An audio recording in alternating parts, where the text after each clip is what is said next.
to the CA classroom. Let us see a small standard today, AS9 Revenue Recognition. The standard inter-level is pretty simple. It all talks about what is the definition of revenue and when should I recognize the sale. AS9 defines revenue as following. Gross inflow of cash, receivables and other consideration. When I say gross inflow, let's say 100 is the selling price and 10 is the amount of tax and total amount you are collecting is 110. So is revenue 100 or 110? It will be your 110 because if the party defaults to make the payment to you, you will not lose only 100, you will lose also 10. So when you show revenue from operations, you will show a total of 110. So gross inflow of cash sales, receivables for any credit sale or other consideration. What is other consideration? Barter system, giving an asset, receiving another asset for exchange. Those kind of things will be your other consideration. So gross inflow of cash, receivables, other considerations from sale of goods. I am selling my goods in the ordinary course of business or rendering of services. Example, advertisement agency rendering ad services. Used by others, enterprise resources yielding interest, dividend, royalty. What do you mean by enterprise resources? Let's say cash is my enterprise resource. I am investing this in FD. So bank is using my cash and giving me interest. Similarly, dividend. If I invest in shares of other company used by others are using my enterprise resources and hence I am going to receive dividend or royalty.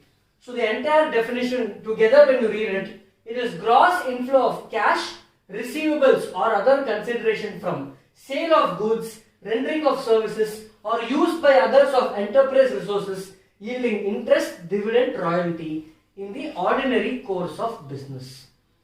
When you take up an agency business whose income is going to be commission, then you should not account gross amount. Only the amount of commission should be accounted as revenue when it comes to a agency business. So this is the definition of revenue. Now let us see how to recognize this. Which situations, how will I recognize this and what are the conditions for it. In the previous section, we had seen definition of revenue. Now let us see when can I recognize my revenue. There are two set of conditions. One is my general conditions. What do my general conditions say? There is no uncertainty in amount. I am billing my customer for a specific amount. The amount has to be fixed. You cannot say it will be 100 or 150 or 120. You should be certain about amount. In case of service sector, sometimes there will be an uncertainty in amount.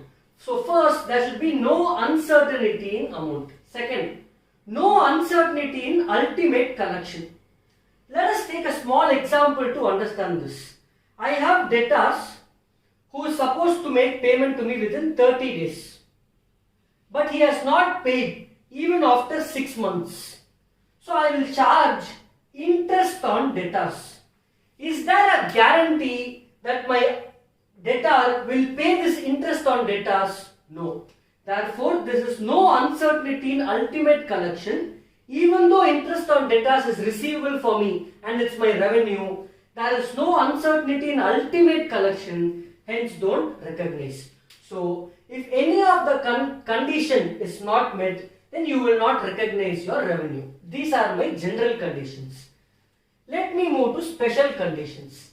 In case of sale of goods, I will recognize revenue only when risk and rewards are transferred from the seller to the buyer. Basically, ownership. Ownership of goods is transferred from one party to another. Then you can recognize revenue in case of sale of goods. But main overview over here is when ownership, the risk and rewards of the good is transferred, then you can recognize the revenue. When it comes to services, it depends if it is a single service just with one act, or there is going to be multiple acts with a lot of steps involved.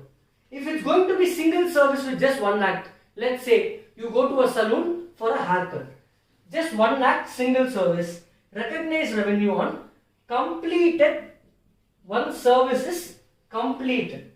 In case of multiple steps, let's say construction of a building takes 2 to 3 years, then you can recognize revenue based on percentage of completion method. Based on percentage of completion method, how much ever work has been completed, that percentage revenue can be recognized. Coming to use by others of enterprise resources, we have interest. When can I recognize interest? Whenever interest is accrued. Whether or not I receive it or not is secondary. The minute it is accrued, you can account for interest. Second, dividend. When can I account for dividend? The minute it is declared. The minute company declares dividend, the minute right to receive dividend is established, you can account for dividend. Third one, royalty. Royalty depends on, based on the agreement with the party. Each agreement, royalty recognition will vary. So this is about recognition criteria. Now lastly, there are a few small concepts here like disclosure. What to disclose in AS 19? You have to disclose how much of revenue is recognized and how much of revenue is deferred to the next years. Next, one last concept is exclusions. Certain income like construction contracts AS 7, lease income, rental income AS 19, the standard says all these income recognition do not follow what is there in AS 9, follow what the specific standard of AS 7, AS 19 talks about. So this is in brief about AS 9. We will be solving a few sums in the live class. Thank you.